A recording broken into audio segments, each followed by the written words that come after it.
जितने भी सैनिक होते थे, योद्धा होते थे, उनके उत्साहवर्धन के लिए पहले यह सब किया जाता था। खूब नगाड़े पीटे जाते थे और दुंदुभी बजाई जाती थी, तुरही बजाई जाती थी, ढोल बजाए जाते थे। लड़ाई चली, अपना हार जीत का फैसला हो गया। जहाँ वो लड़ाई हो रही थी वो शहर से, नगर से दूर सुनसान एक जगह चुनी गई थी। जंगल जैसी वो जगह थी और आसपास कुछ पहाड़ियाँ भी थी। जब हार जीत का फैसला हो गया, सेनाएं अपना मरकट करके जो बची वो लौट गई। तो लौटते समय पाया कि बहुत तेज आंधी पानी आ गया। तो जो युद्ध सामग्री थी, जितना लोग ले जा सकते थे लेके गए, पर बड़े बड़े जो ढोल और नगाड़े थे वे वहीं छूट गए। उसमें से एक बड़ा सा ढोल वो आंधी में उड़ता हुआ जा करके वृक्षों के बीच में से जा करके एक पेड़ के बीच में इस तरह से फंस गया कि वो न आगे जा सकता था न पीछे।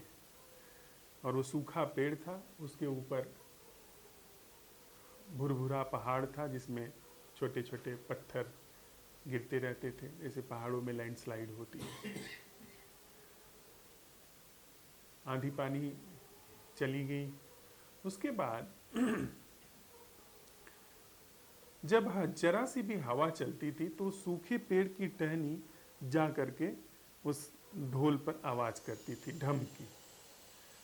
और ऊपर से कोई कंकर गिरता था, हवा चलती थी, या कुछ अपने से धूल उड़ते उड़ते कोई कंकर खिसक जाता था तो आकर के उस पर ढप से फिर आवाज होती थी। तो फिर उस ढोल से आवाज आने लगी। वो ऐसे कोण पे आकर के अटका था कि उसमें जरा सा भी हवा चलती तो ढम ढप की आवाज होती रहती। तो जंगल का सियार वो उधर से गुजरा, उसने आवाज सुनी, उसके कान खड़े हो गए कि ऐसे जानवर की आवाज उसने बहुत सुनी थी, पर ये तो बिल्कुल अलग जानवर की आवाज है। उसने अपने कान खड़े किए और इधर उधर देखा तो कहीं कोई इंसान नहीं नजर आया, कोई जानवर नहीं नजर आया। लेकिन फिर हवा चली, फिर धम ढप की आवाज हुई। तो वह फिर एक जगह कोने में खड़ा होकर के गौर से देखने लगा। देखते देखते उसकी नजर फिर ढोल पर पड़ी। तो वो सोचा कि ये कौन सा जानवर है। और फिर हवा चली, फिर ढप से आवाज आई और फिर दुबक करके खड़ा हो गया। और इसके बाद वह वहां से किसी तरह से भागा। लेकिन अब उसके दिमाग में ये घूमने लगा कि ये जानवर कौन सा था। फिर वो दूसरे दिन फिर आया झांकने, देखा तो वहां पर वो ढोल रखा हुआ है और वहां थोड़ी देर बैठा था। तब फिर थोड़ा हवा चली, फिर ढम की आवाज आई, फिर वो खड़ा हो गया दुबक करके।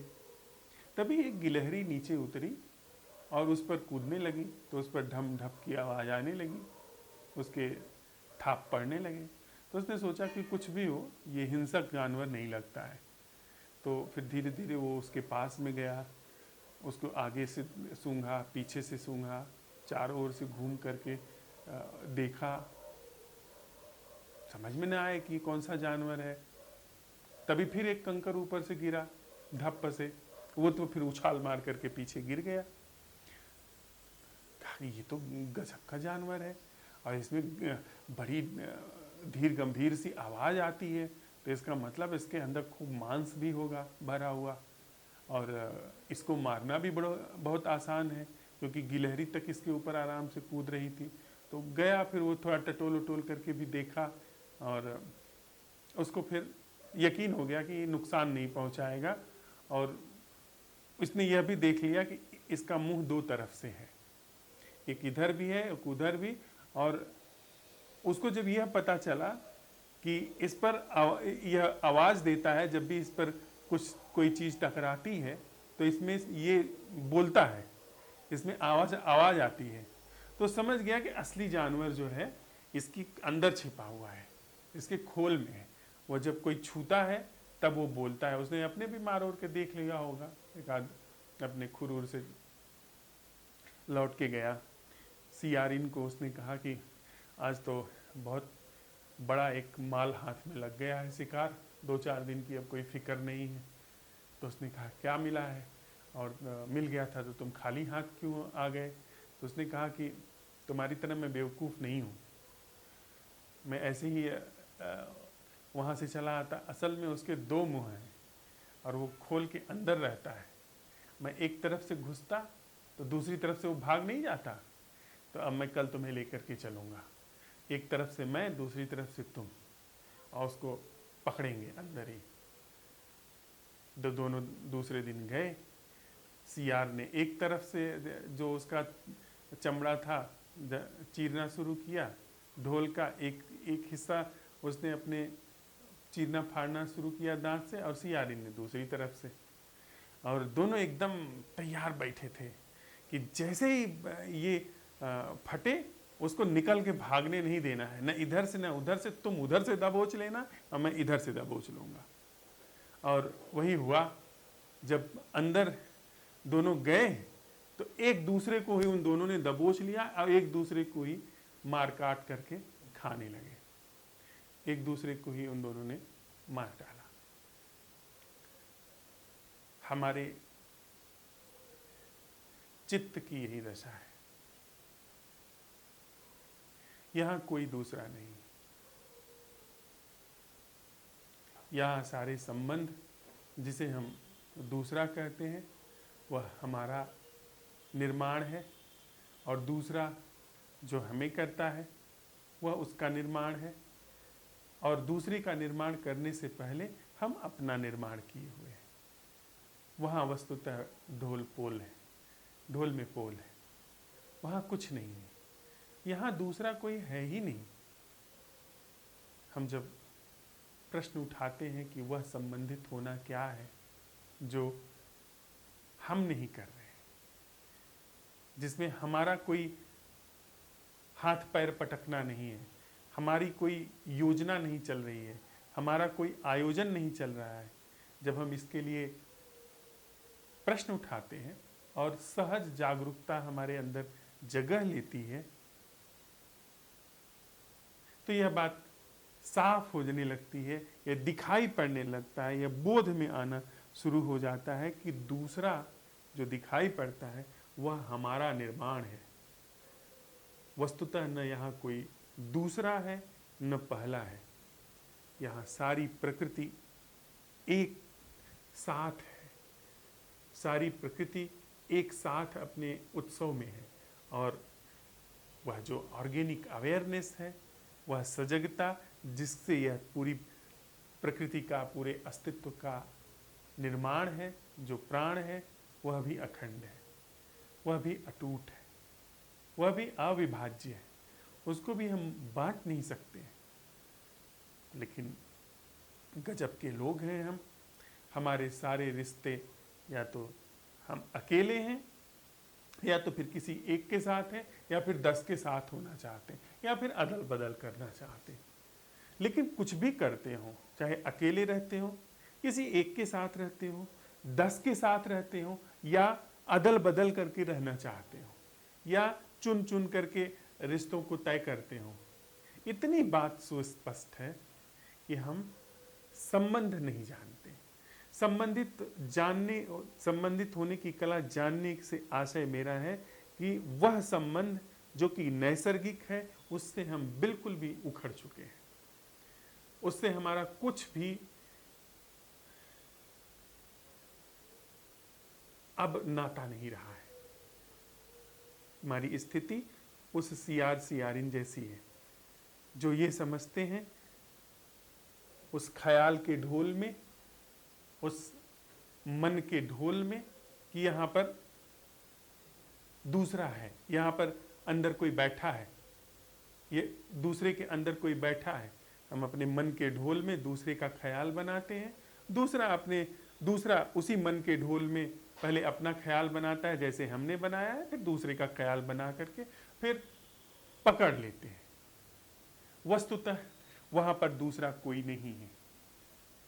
बस प्रतीकात्मक रूप में ये कहानी और थोड़ा सा हम करीब लेकर के आए तो हमारे सारे संबंध, सारा हमारा जीवन जिसमें चिंता है, दुख है, भय है, अवसाद है, पीड़ा है, वस्तुतः वहां कुछ नहीं, असल में कुछ नहीं। असल में वह पूरी योजना, वह पूरी संरचना हमारे अपने ही प्रक्षेपण का परिणाम है। हम ही प्रक्षेपित कर रहे हैं वहां पर। और वहां पर तो सियार और सियारिन दो थे, हम ही वहां पर दुख हैं, हम ही दुखी हैं और हमारे ही ऊपर दुख घटता है। वहां पर दूसरा है ही नहीं। जब हम हाथ मिलाते हैं किसी से तो हमारा ही दूसरी तरफ से दूसरा हाथ होता है।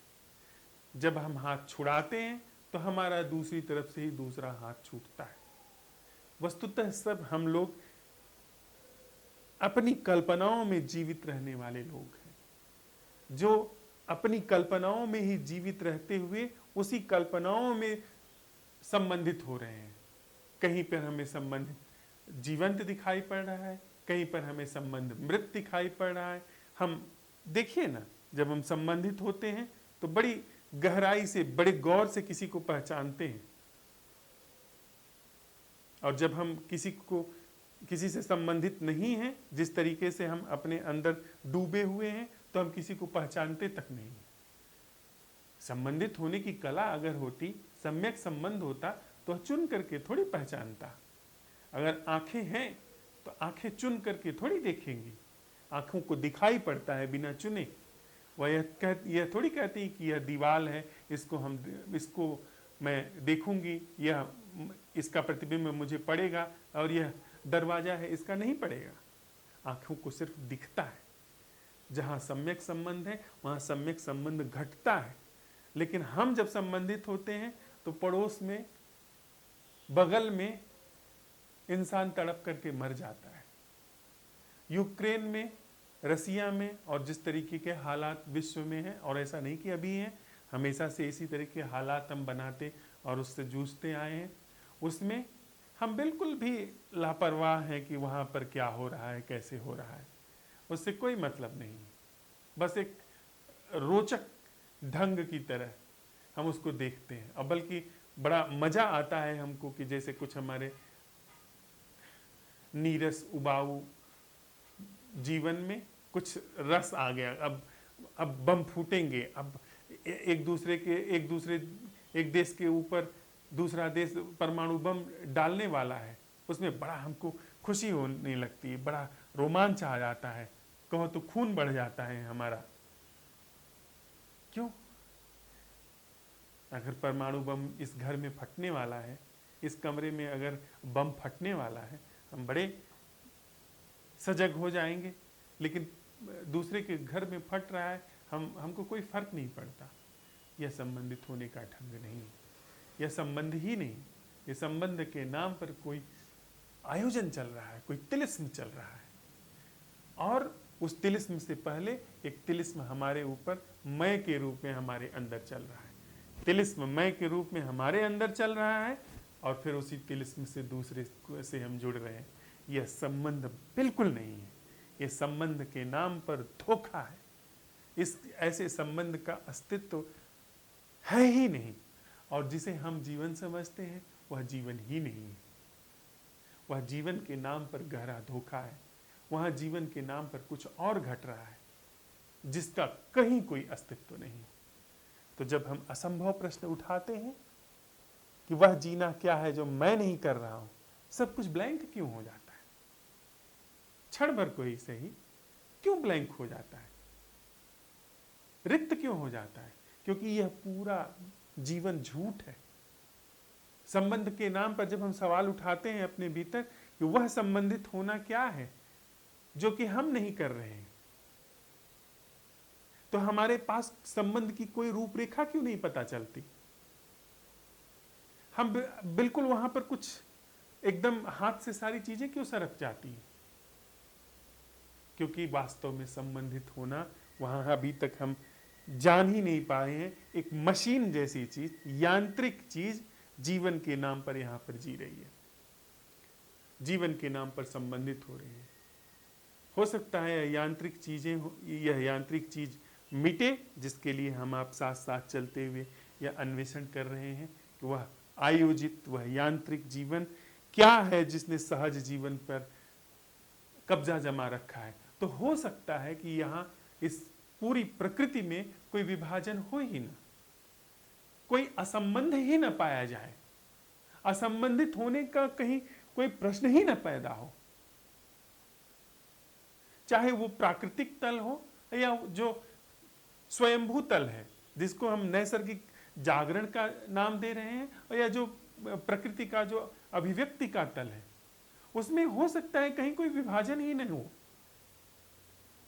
हो सकता है उसमें फिर हम सब लोगों ने, जैसे कि आज दोपहर की बैठक में हम लोगों ने बात की मृत्यु की, फिर कहीं हो सकता है कि इस अस्तित्व में मृत्यु घटती ही ना हो, क्योंकि मृत्यु सिर्फ मैं को होती है, और मृत्यु सिर्फ उस जीवन को घटती है जो बनावटी है, जो वास्तविक जीवन है, यथार्थ जीवन है, जिस जीवन में कोई न अपने प्रति छवि है न दूसरे के प्रति छवि है। उस जीवन की कोई मृत्यु ही नहीं है।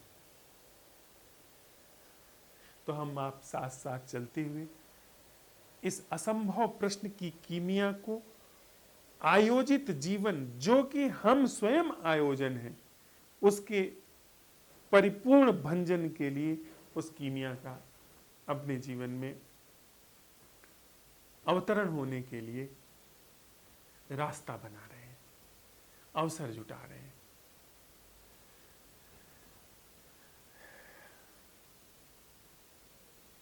नहीं तो वह दिन दूर नहीं है जब हम अपने ही इस तथाकथित तिलिस्म में जूझते हुए रहते हुए अपना जीवन तो उस सियारिन की तरह खत्म करेंगे ही करेंगे। हो सकता है कि नामो निशान मिट जाए इंसान का, और इंसान को बचना चाहिए। सारे जागे हुए, सारे थोड़ा सा जहाँ पर भी जागरण है वहाँ तत्क्षण यह बात दिखाई देती है कि मनुष्य जो है वो प्रकृति का पराग है, इस सारे अस्तित्व का पराग है, क्योंकि एकमात्र इसमें ऐसी संभावना है जो कि अमृत को उघाड़ सके। प्रकृति का बहुत ही हमारे में निवेश है। प्रकृति कहें अगर थोड़ा सा काव्यात्मक तरीके से, तो प्रकृति बड़ी आस से हमारी ओर देखती है, और इस तरफ जो चलता है उसकी यात्रा में, उसके प्रश्न में पूरी प्रकृति सहयोगी हो जाती है। पूरा प्रकृति के सारे रहस्य उसको खुलते चले जाते हैं, क्योंकि प्रकृति चाहती है कि उसका अमृत से मिलन हो। उसका जो वह ढंग है, उसने फूल खिला करके देख लिए, उसने नदियां बहा करके देख रहा है, वह पंछियों को आकाश में उड़ा करके प्रकृति देख रही है। लेकिन जो फूल इंसान के अंदर अमृत का खिलता है, जो संबोधि का खिलता है, जिसमें ऐसा सम्यक बोध घटित हो जाता है जो कि समय के और देश के पार है, उसके लिए प्रकृति अनूठा उत्सव अपने अंदर महसूस करती है। ये कुछ है जिसने अमृत को छुआ, जिसने श्रेष्ठतम को छुआ है, जिसके लिए हमें प्रकृति ने, अस्तित्व ने जो यह साथ साथ चलने का अवसर जुटाया है, जो सुविधा जुटाई है, उसमें हम साथ साथ चलते हुए यह परीक्षण कर रहे हैं कि वह जीना क्या है जो प्रमाद से सर्वथा मुक्त है। और प्रमाद से सर्वथा मुक्त है, इसका अर्थ यह नहीं कि वह अप्रमाद साध करके, वह अप्रमाद का जीवन जो सहज ही वहां पर है। जैसे कि हमारे शरीर में रक्त बहता है, शरीर में रक्त बह रहा है, इसके लिए हम कुछ नहीं कर रहे। ठीक उसी तरीके से हम असंभव प्रश्नों के माध्यम से, असंभव प्रश्न की कला के माध्यम से, जो कि अस्तित्व ने बड़े ही प्रसाद रूप में हम इंसानों के जीवन में परोसी है। बड़े प्रसाद के रूप में उसने हमें प्रस्तुत किया है कि वह असंभव प्रश्न की कीमिया प्रयोग करके, उसको जीवन में जगह दे करके हम जितना भी आयोजित जीवन है उसे तो पोछे ही पोछे, उसी कीमिया से जो प्राकृतिक जीवन है उस प्रकृति के जीवन के भी पार निकल करके जो परम सत्य है उसको उद्घाटित कर ले। तो इतनी सी बात सांझ की इस बैठक में मुझे निवेदन करनी थी।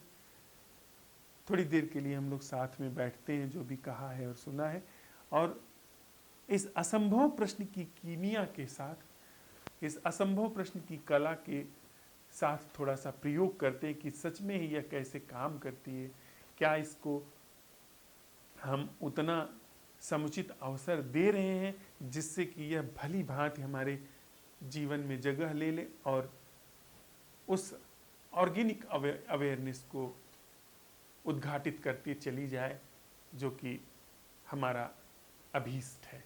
बस कहने के लिए अभीष्ट है, वस्तुतः हमारा अंत है, अभीष्ट है।